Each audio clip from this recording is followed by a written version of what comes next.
Today, we're talking about a movie that is about a crew that works on a ship that navigates through unknown regions. They come across problems and dangers, and the captain and his crew have to work together to figure everything out. Yeah, I know, and I'll be honest, I don't think I've ever seen anything like that before. Millions of lives at stake here if Peter don't make a dumb decision. One, two.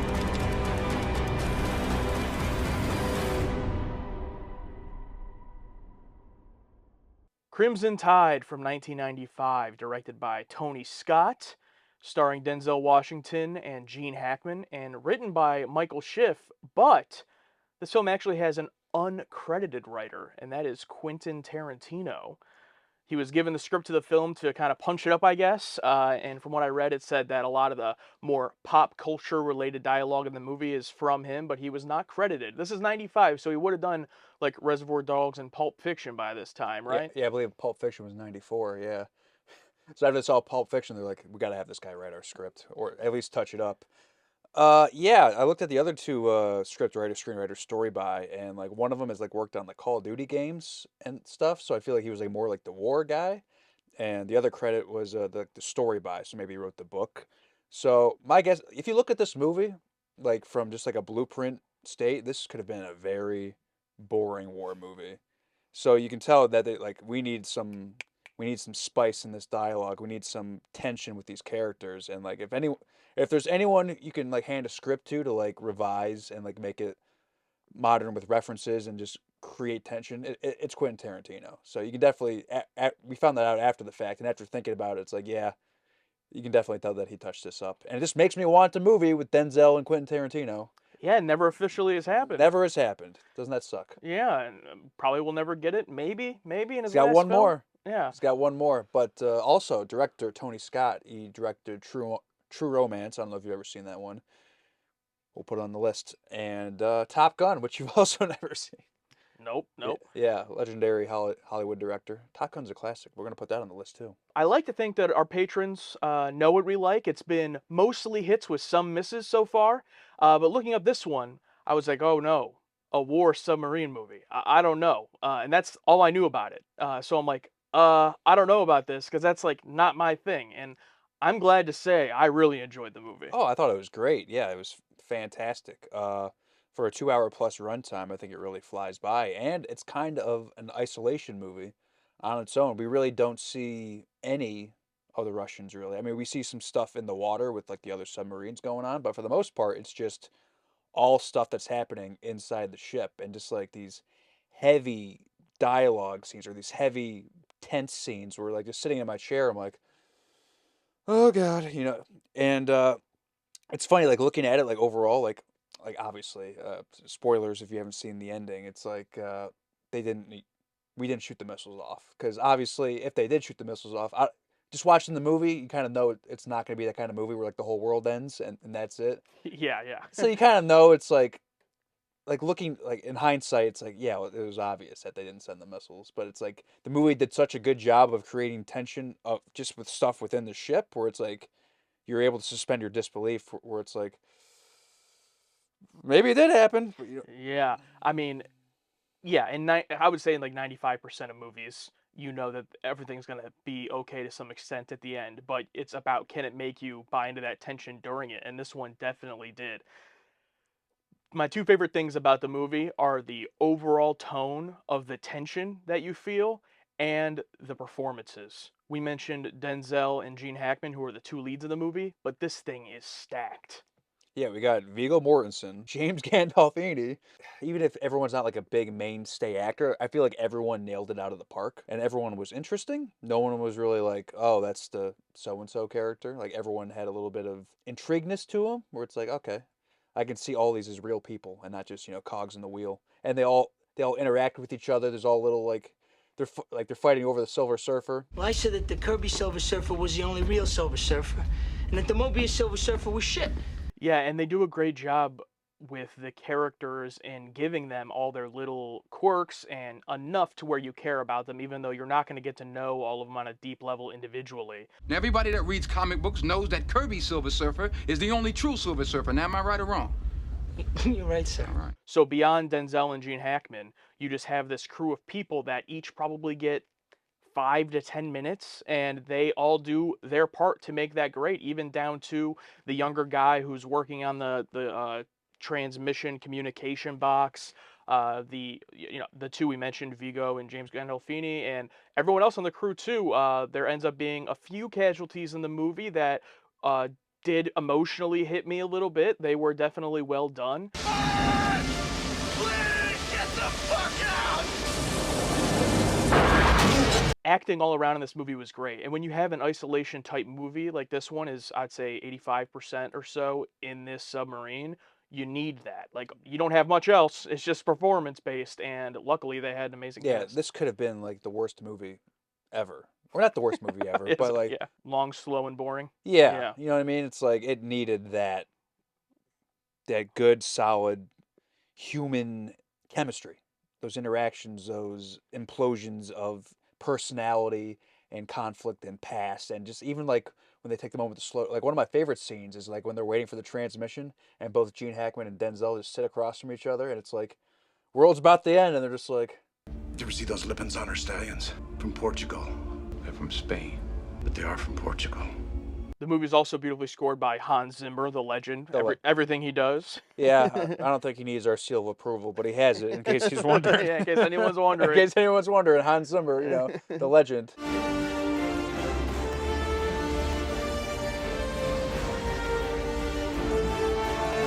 The opening of the movie with the news footage setting up what's going on in Russia, them going into the submarine, I'm expecting that to be the movie. Like, and it is, but it's more about what's happening inside the submarine. You know, in this movie, World War III is just a potential consequence, and it's a driver of what happens, but the movie's content is what happens with the humans inside that submarine.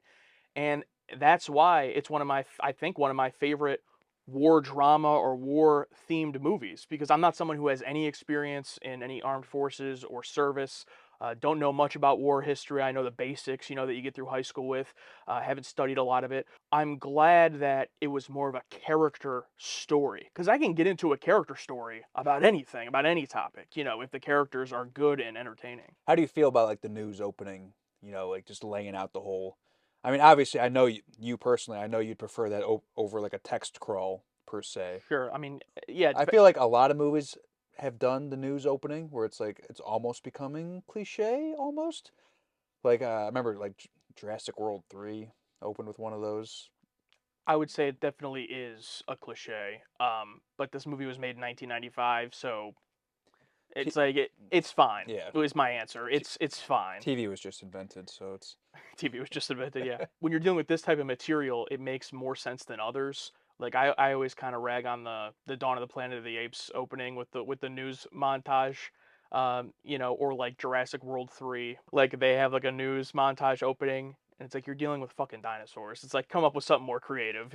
But in this, it's like potential World War 3, Cold War with Russia.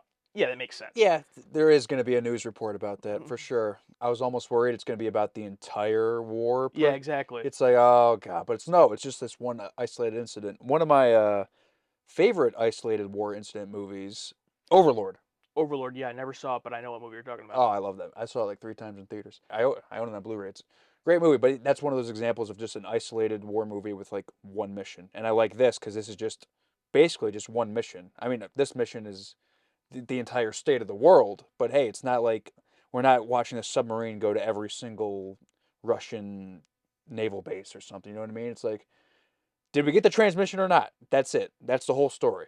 And I appreciate that. After the opening news montage, we see Denzel's character. And by the way, this is one of those movies, I'm just going to call everybody by their actor name. I don't remember many of their names. Doesn't matter. Character names are my weakest thing about any movie. We see Denzel at a birthday party for his child, I believe. And he's like video recording it.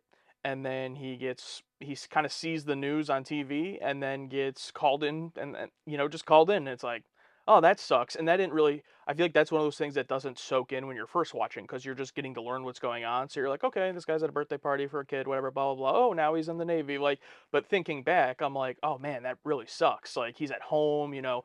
But then again, this is what he does for a living. So that's what he wants to do. Yeah, that's a good point. That reminds me, I watched the Infinity War with the commentary, and like directors were making a note like the first time we see everyone's character for the most part, they're just living their lives. You know, it's like this is what they're doing in the free time, and then they get sucked into this horrible situation. So I was like, oh, it's kind of the same thing. He's at his kid's birthday party. Oh, now you're getting sucked into this. Deal with it. Kind of sucks. And it's just so wild to me. Again, I know nothing really about like service or anything like that in the Navy, but it's like even to this day, I would assume, you know, there's people that this is their job in life. Like, isn't that? It's just like such an insane thought. Like, how'd you end up there? You know what I mean? Is that what you wanted? I'm pretty sure there's probably plenty of real Gene Hackman characters out there that are career Navy men. That's one of the reasons they're all so good. Is I think everyone in this movie I could believe being a real person. Like Yeah. every character is just so believable and grounded. I think that's what makes the tension work and so palpable is that you could see yourself knowing people like this in real life. Run silent, run deep. Three. The guy with the ears and a little mustache. Cary Grant. I really love the first scene of Denzel and Gene Hackman meeting when Hackman's in his office smoking a cigar and Denzel comes in and like the dog runs up to him and he's like, "Oh, he likes you." And just through their conversation, you know right away that it's going to be, you know, a tense relationship of the kind of more old veteran captain, the new young guy coming in. It's funny, like thinking of Denzel as the new young guy coming in, but this is 30 years ago, so. Yeah. What's the best horse you ever rode? Arabian, sir. You ever ridden one? Me? Are you kidding? Just give me an old paint. Yeah, you can definitely tell. It gets more tense, I think, towards the dinner scene. Hmm. But like, I think the seeds are definitely already planted, where it's like Denzel is going to do things a little bit more, maybe by the book, where like Gene's been doing this for years, where it's like, oh yeah. And not only by the book, but he's going to have the more like new school, you know, methods and theories that he was just taught in his training. Right. They mentioned eventually in the movie how he hasn't even seen any like field action, so he's going right off the rip of what he's been trained versus the actual experience of being on the ground. Yeah, that's what makes the tension so great. And then once they meet, they go into the scene where they're actually getting onto the submarine, and I loved just the little touches here. I think this is where the direction was really good, and you know the hard rainfall during the scene while they're giving the speech, and it's just showing all of them standing in the rainfall. They're getting all wet and everything, but they're just Yeah. standing there. It's like, yep. Alabama, sir! And what do we say? Go, Bama! So then we get down in the submarine, and this is kind of where the movie, you know, starts to be like, okay, we're here, like make or break. What is this movie going to be good? And it got me right away with what you mentioned, the dinner scene. In the nuclear world, the true enemy is war itself. I think that is the best line in the movie. And I think one of the best things a movie can do is in its first act, give you a moment like that essentially describes the entire movie. And it's hard because sometimes if a movie tries, it might be too on the nose or like hit you over the head with it. But in a good example, like in this, he says that's exactly the motivation and how those two characters act, Gene Hackman and Denzel Washington, throughout the whole movie. Denzel thinking that war is the enemy, and Gene Hackman thinking that the Russians are the enemy. We got to stop the Russians. We got to blow up the Russians, protect the United States of America. And then you have, no, we have to prevent war. We got to do what we have to do. You know, if we do have to, do the nukes, like obviously Denzel was going to do it. I don't think he was going to deny it no matter what, Mhm. but he saw a chance to prevent the war from happening, and that's perfect to his motivation. So that's why that scene's so great. Yeah, and the whole scene is their entire motivation throughout the entire movie. Somebody asked me if we should have bombed Japan. A simple yes. By all means, sir. Drop that fucker. Twice. Gene Hackman wants to blow them up before they blow us up, and Denzel's like, if we do this, we're going to war. Like, that's, let's make sure we're absolutely positively fucking right on this. And not only going to war, but that's it. The end of the world. The apocalypse. Yeah. Yeah. Everyone knew that, but like they were all on the submarine. And you feel that throughout the whole movie. Like they all know anytime they like talk about it goes to the next threat level or they're like, okay, once they actually get the transmission and they realize like this is it, it's like they all have that look on their face like, oh, like they're not celebrating, it's like, oh, this is the end of the world, but it's my job, so it's what I got to do. Crazy. Yeah, and I love, it's probably true to how it actually is, but the painstakingly long process of verifying whether the message is true or not. They have like the reader, they have the verifier, like number one's got to verify it and the captain verifies it just to like, they do like a test transmission. Like, oh, let's do a test right now. It's like, are you sure this is the best time for a test? There's a fire out there. A drill while that's happening. It's like, is that really the best move? It's like, but it makes a good point where it's like, they're not going to wait for us to be ready. Me, on the other hand, I tend to think that that's the best time to run a drill. Confusion on a ship is nothing to fear. It should be taken advantage of. Like, we got to be ready no matter what situation happens. It's like, yeah, I get you, but that dude died. It's like, it's one of those where it's like, I love where I can battle both points, and the entire time I'm like, you know what I mean? It's like, I love how it's not so like, you're wrong, you know what I mean? It's like, oh, well, I mean, the enemy's not going to wait for us to not be, cooking or not to have a fire. They're probably going to they're probably going to shoot at us when we do have a problem. So, Yeah, and the other thing with Gene Hackman's character is that while I'm obviously on Denzel's side because I don't want the world to end, but at the same time, it's not that Gene Hackman is necessarily wrong in anything he does. Yeah, they could have had him be just like the clear in the wrong, over the top asshole, and he's not, People on the crew there respect him as the captain and everything like that. So, yeah. it's really good. Perfectly cast. Anyone else as that person? I don't know. I think Gene Hackman has that perfect level of like, he can take it to the next level of but also he's grounded. Like, he knows when to be ridiculous. He played Lex Luthor. You know that? Isn't that crazy? So he knows how to like be over the top villain, but also like solid. Like, one of my favorite scenes is after he's like put away in his cell. He's just sitting there reading. That's it.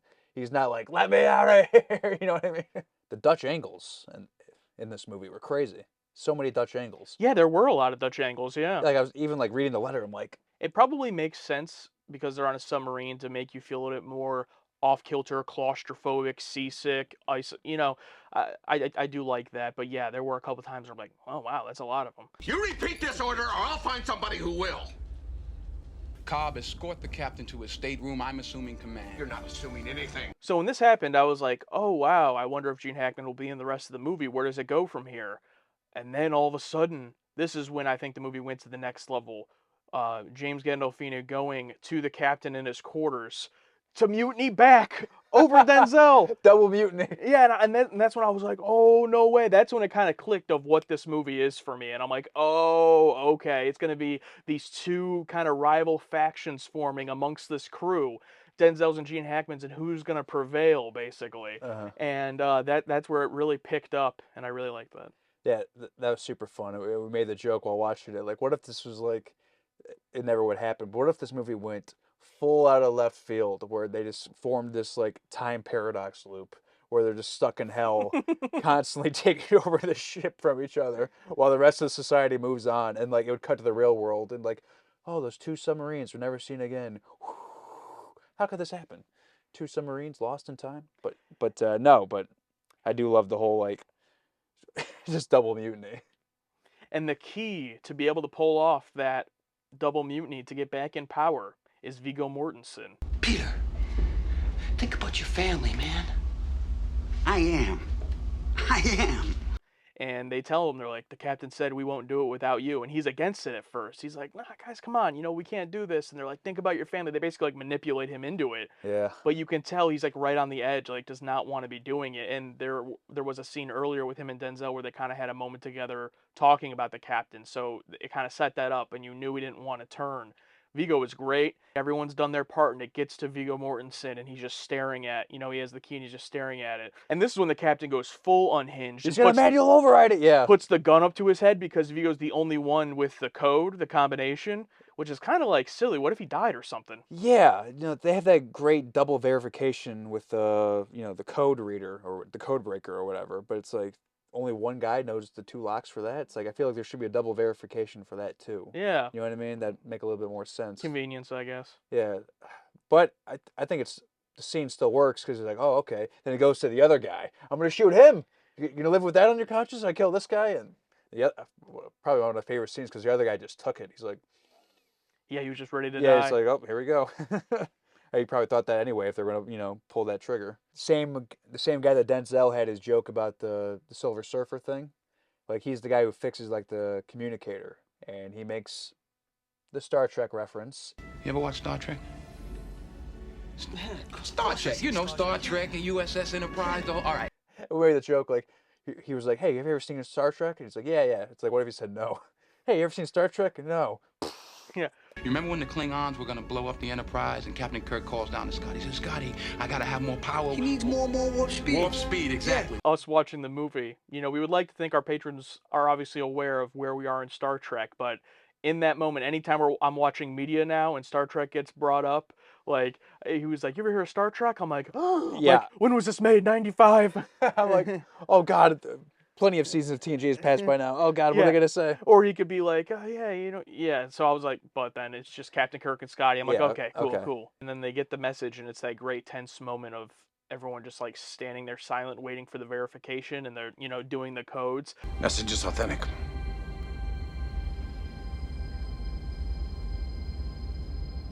And they get the message, and it was basically saying that it was a false alarm, the previous message. And so had they done that, they would have been likely the cause of World War III and the apocalypse. Terminate launch, all missiles. This is one of those epilogue type endings that we usually don't like. What did you think of this one? At first, I'm like, do we need it? Lieutenant Commander Hunter be given his next command at the earliest possible convenience. But then I think it leads to a nice scene with Denzel and Gene. Talk about the horse. Like, you were right. You were right and I was wrong. About the horses, the Lippensonners. They are from Spain, not Portugal. Denzel tries to thank him, and he just kind of like shakes him off, and he's like, "No, you don't gotta thank me. It's because he acknowledges because he was wrong that Denzel was doing the right thing." So Yeah. it's a nice little thing. I don't know if it was needed. Like if the movie had ended with just them on the submarine, or them coming back up to the surface, or whatever the case, like I would have been fine with that. It's not the worst epilogue ending, but it's just like your typical epilogue ending. No, but I feel like it needed the scene with Gene and Denzel. That Okay. that farewell handshake. It's like I needed, even if it wasn't like direct, and even if it was like subtle with like him recommending Denzel for command, I needed that. I think he's saying he was right, but it's like it's not direct. He's saying it in a way he would say it. I needed that push from him, I guess. I think that this movie kind of was a good lesson for me, a good reminder to not have preconceived notions about genres or the type of movie something is or the material that it's about. Because, like you said earlier, this movie could have been long, slow, and boring, but it wasn't. It was really, really good. And just because this type of genre isn't really my thing per se, there are a lot of them that I enjoy. I also really like the movie Jarhead with Jake Gyllenhaal. I don't know if you ever saw that. I haven't, no. I won't lie, like when it comes to certain genres, war dramas, period pieces, westerns, I kind of get a little bit like turned off, you know what I mean? Or it's kind of like a hesitant to watch because it's like this just isn't my thing. But I feel like this was a good lesson, a good reminder that it's not really about what is the on the exterior. It's about the actual content of the thing. And if they do certain things right, it can be just as good as any of the stuff you usually like. So Yeah, I think the biggest lesson of that being true is Star Trek. It's not about the fantastical stuff. It's about the stuff in here. yeah, absolutely. And it was also just a reminder that Denzel is one of the best actors in history. Oh yeah, of all time. Absolutely elite. Everyone's great in this movie, but Denzel is just I don't know if I've seen a bad movie from him. Even Flight. I'm drunk right now. I'm drunk now.